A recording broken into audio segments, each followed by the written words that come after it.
और चले अब खबर असरदार में आगे बढ़ते हैं। पहलगाम में आतंकी हमले के बाद से सरकार फुल एक्शन मोड में है। पीएमओ में ताबड़तोड़ बैठकों का दौर जारी है। एनएसए अजित डोभाल पीएम मोदी से मिलने पहुंचे और गृह सचिव और रक्षा सचिव ने भी प्रधानमंत्री नरेंद्र मोदी से मुलाकात की, जिसके बाद अब अंदाजा यह लगाया जा रहा है कि बहुत जल्द कुछ बड़ा होने वाला है। देखिए इस रिपोर्ट में।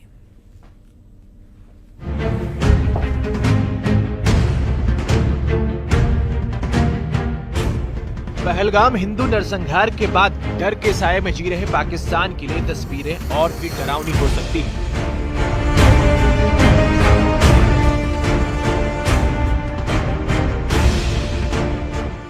पहलगाम हमले के बाद प्रधानमंत्री मोदी ने साफ कर दिया था कि एक भी आतंकी या आतंकियों को पनाह देने वालों को छोड़ा नहीं जाएगा और इसी कड़ी में प्रधानमंत्री की बैठकों का दौर जारी है।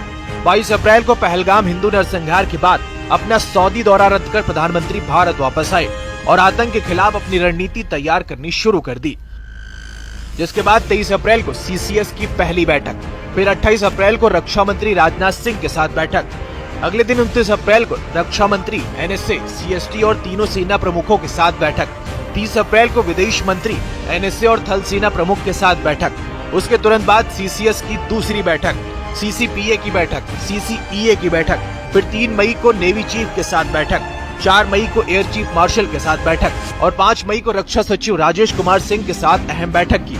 इसके तुरंत बाद पीएम मोदी ने एनएसए अजीत डोभाल के साथ साउथ ब्लॉक में मुलाकात की। प्रधानमंत्री की ये बैठकें साफ कर रही हैं कि बहुत जल्द कुछ बड़ा होने वाला है, क्योंकि पीएम मोदी पहले ही कह चुके हैं कि भारतीय सेना को पहलगाम आतंकी हमले का बदला लेने की खुली छूट है और इसके लिए सेना खुद कार्रवाई के लिए जगह, समय और तारीख तय करे। और इसी बीच रक्षा मंत्री राजनाथ सिंह का यह कहना है कि आतंकी हमलों को लेकर देश जो चाहता है वैसा ही होकर रहेगा। मैं आपको आश्वस्त करना चाहता हूं, प्रधानमंत्री मोदी जी के नेतृत्व में जैसा आप चाहते हैं वैसा होकर रहेगा। देवियों व सज्जनों,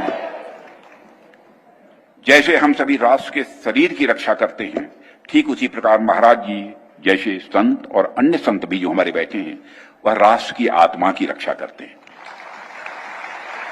सुधांशु जी महाराज जैसे संतों ने हमें बताया और यह करके दिखाया कि राष्ट्र की आत्मा की रक्षा तभी संभव है जब हम सब अपनी संस्कृति, अपने मूल्यों और साथ ही अध्यात्म से जुड़े रहें। इधर देश के अंदर पीएम आतंक के खिलाफ रणनीति तैयार कर रहे हैं, तो पूरी दुनिया आतंक के खात्मे के लिए भारत के साथ खड़ी है। एक के बाद एक कई देश भारत के समर्थन में खुलकर सामने आ रहे हैं। आज की ही बात करें तो रूस के राष्ट्रपति पुतिन ने पीएम मोदी से फोन पर बात की और आतंकवाद के खिलाफ समर्थन देने का ऐलान कर दिया। आतंकी हमले की निंदा करते हुए उन्होंने दोषियों को सजा देने की मांग की है। इसके साथ ही रूस के राष्ट्रपति पुतिन ने भारत आने का न्योता भी स्वीकार कर लिया है। बताया गया है कि पुतिन एनुअल बायलैटरल समिट के लिए भारत आएंगे।